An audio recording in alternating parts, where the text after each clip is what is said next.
Hal yang saya rasakan, ternyata setelah melakukan riset bercocok tanam, tanpa menggunakan pupuk dan obatan yang instan, itu justru hasilnya akan lebih menguntungkan. Nah, ulasan kali ini saya menjawab sekalian ya, pertanyaan dari Mbak Love Myself ya.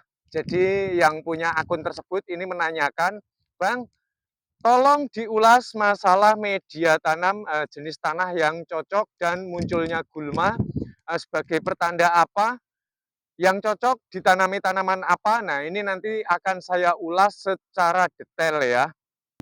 Dan ini cukup sebagai bukti ya teman-teman yang mengikuti pohon tomat ini dari kemarin ya. Ini masih yang kemarin loh teman-teman ya. Tuh daunnya berangsur dia membaik dan menghijau teman-teman.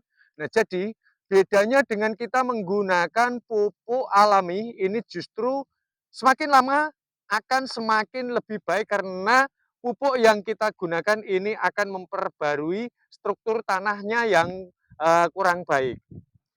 Ciri-ciri tanah yang seperti apa dan cocoknya ditanami apa. Nah, semua ini sebetulnya nggak menjadi masalah dari warna tanahnya ya teman-teman. Karena tanah ini ada yang warnanya merah, ada yang warnanya hitam, ada yang warnanya agak kecoklatan, ada yang sedikit abu-abu ya. Jadi ini tidak menjadi masalah. Yang perlu kita baca adalah respon. Ketika media tanam kita selesai kita cangkul ataupun kita diamkan, nanti dia akan muncul gulma berjenis seperti apa. Nah, inilah yang akan menentukan cocoknya ditanami tanaman apa. Nah, contohnya adalah ini, tanah yang baru selesai saya lakukan pengolahan ya, dia sedang mengalami stres berlebih, kemudian dia memunculkan banyak rumput teki ya. Jadi rumput teki ini kalau kita cabut teman-teman, nah ini, nah di sini ada kentang atau ada umbinya. Nah ini karena banyak sekali, rata-rata ini jenis rumput teki, berarti dengan keadaan tanah seperti ini, tanah ini ingin ditanami jenis tanaman yang memiliki umbi atau rimpang, jadi yang berbuah di dalam tanah. Salah satu ya contohnya kayak jahe, kunyit, ini rimpang ya. Bisa kalian menanam singkong, ubi jalar, kemudian bengkoang, ini teramat sangatlah bagus. Nah, keuntungannya jika kita menuruti keinginan dari bumi, karena bumi ini tanpa campur tangan dari manusia, sudah ditakdirkan secara alamiah mampu memperbaiki dirinya sendiri yang rusak. Nah, salah satu contoh teman-teman coba lihat ya, kalian juga pasti mendengar bahwa di padang pasir sana, Saudi Arabia sekarang sudah tumbuh rumput dan kemudian padang pasirnya sudah menghijau. Karena kenapa? Bumi yang gundul mengalami tingkat stres yang berlebih, jadi mau tidak mau dia akan memunculkan gulma-gulmanya. Nah, ini secara alamiah menurut penelitian yang saya lakukan demikian.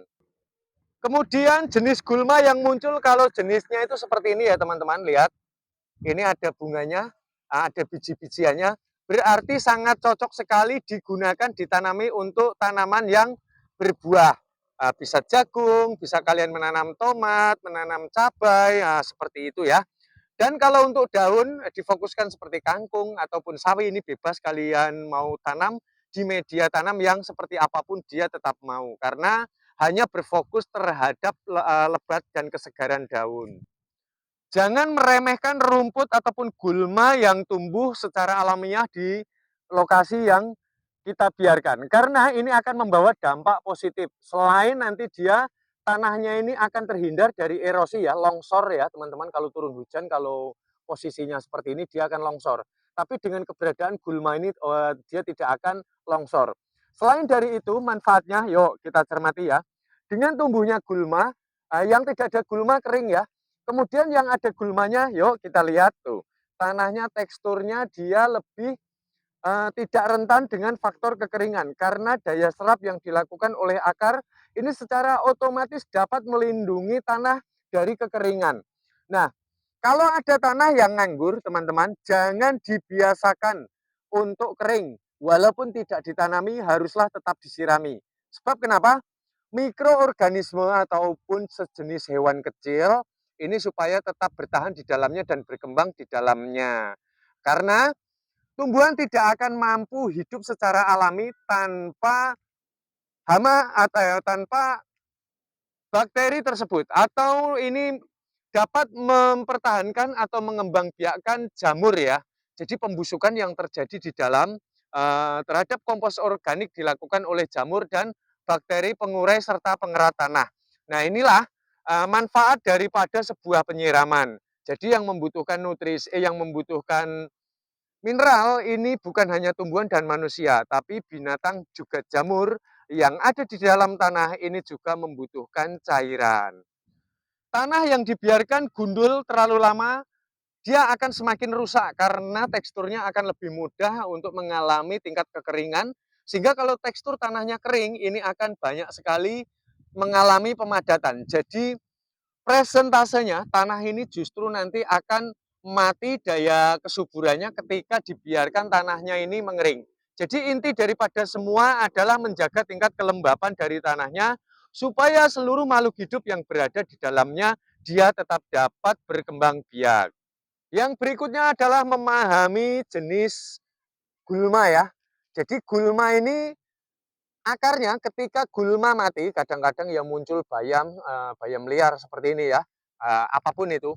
Jadi ketika dia sudah menua dan mati ataupun mungkin kita cabut dia mati, dia masih meninggalkan akar-akar yang putus ataupun yang tersisa, sehingga akar tersebut nanti akan membusuk, terurai oleh jamur dan bakteri di dalam tanah, sehingga terjadi faktor pembusukan. Nah, dari akar-akar tersebut, jika nanti kita tanami, ini akan tumbuh subur karena tekstur dari tanahnya ini dia akan tetap selalu gembur. Nah, dalam kurun waktu pembusukannya selesai, maka akan update menjadi pupuk organik yang dapat membuat tanaman tampak semakin lebih subur. Selain gulma dapat dijadikan sebagai pupuk kompos organik ya, gulma mengandung zat-zat tertentu. Jadi mulai saat ini jangan memusuhi gulma karena gulma ini teramat sangat bermanfaat ya. Selain untuk menutrisi juga mengandung zat-zat tertentu yang dapat menanggulangi serangan hama secara berlebih. Nah, ini terbukti. Ini saya tanpa menggunakan bahan kimia sama sekali ya. Teman-teman lihat buahnya sampai di ujung-ujung ya teman-teman. Daunnya kalian bisa lihat sendiri. Ini jenis tomat cherry. Buahnya kecil-kecil tapi ini berbuah hingga 50 atau 60 ya teman-teman kalau dia sudah berusia dewasa. Dan kemudian untuk jenis tomat mawar, ini lihat ya, tomat mawar, sampai di atasnya masih berfokus terhadap pembungaannya, itu artinya dia akan update menjadi buah ya. Walaupun buahnya ini sudah cukup kempal sekali ya, banyak sekali teman-teman lihat ya. Banyak sekali ini sudah tinggal faktor pembesaran, lihat buahnya banyak sekali pokoknya ya. Ini sampai di ujung-ujung ini cukup hanya dengan menggunakan pupuk gulma. Nah, zat yang terdapat pada gulma ini kalau bisa jangan kita hilangkan. Ketika gulma kita kondisikan sebaiknya setelah kita daur ulang, kita bakar, kita hancurkan, atau kita lakukan penimbunan, kalau bisa kita kembalikan ke tempat semula.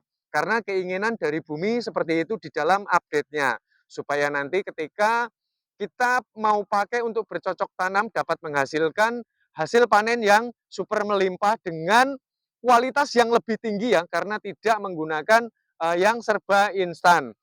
Selain dari itu, ini akan sangat bagus sekali untuk siapapun yang memakannya ya teman-teman ya, karena semua bahannya ini alami. Baiklah, saya rasa Mbak siapa tadi ya? Lovel My Love apa Lovel My Life ya.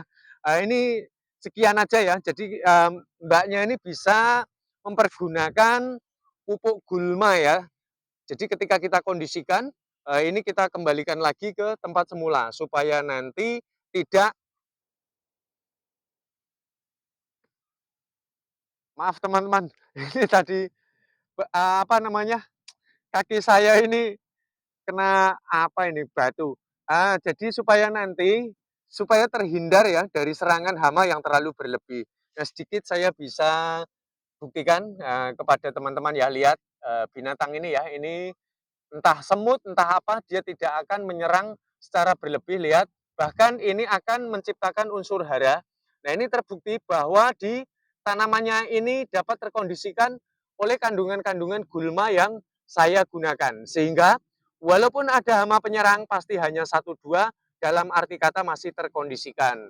Baik, semoga ini akan memberikan pengetahuan yang lebih lanjut ya. Dan teman-teman, teknik bercocok tanam secara organik ini hanya dilakukan di lingkungan sekitar rumah ya.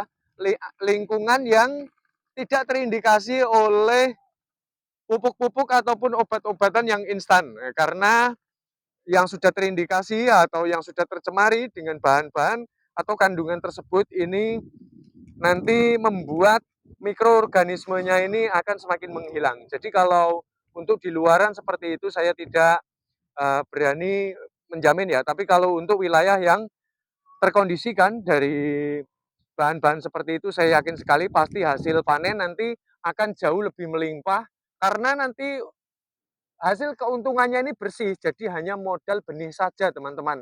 Tidak perlu membeli pupuk, tidak perlu membeli obat yang serba instan di luaran sana. Baiklah, sampai di sini salam cinta tanaman organik, cintai semesta alam. Hidup hanya sebentar, maka untuk mencari kebahagiaan dan kesenangan kalau bisa jangan merusak bumi ya. Sekian dulu, kita jumpa di video selanjutnya.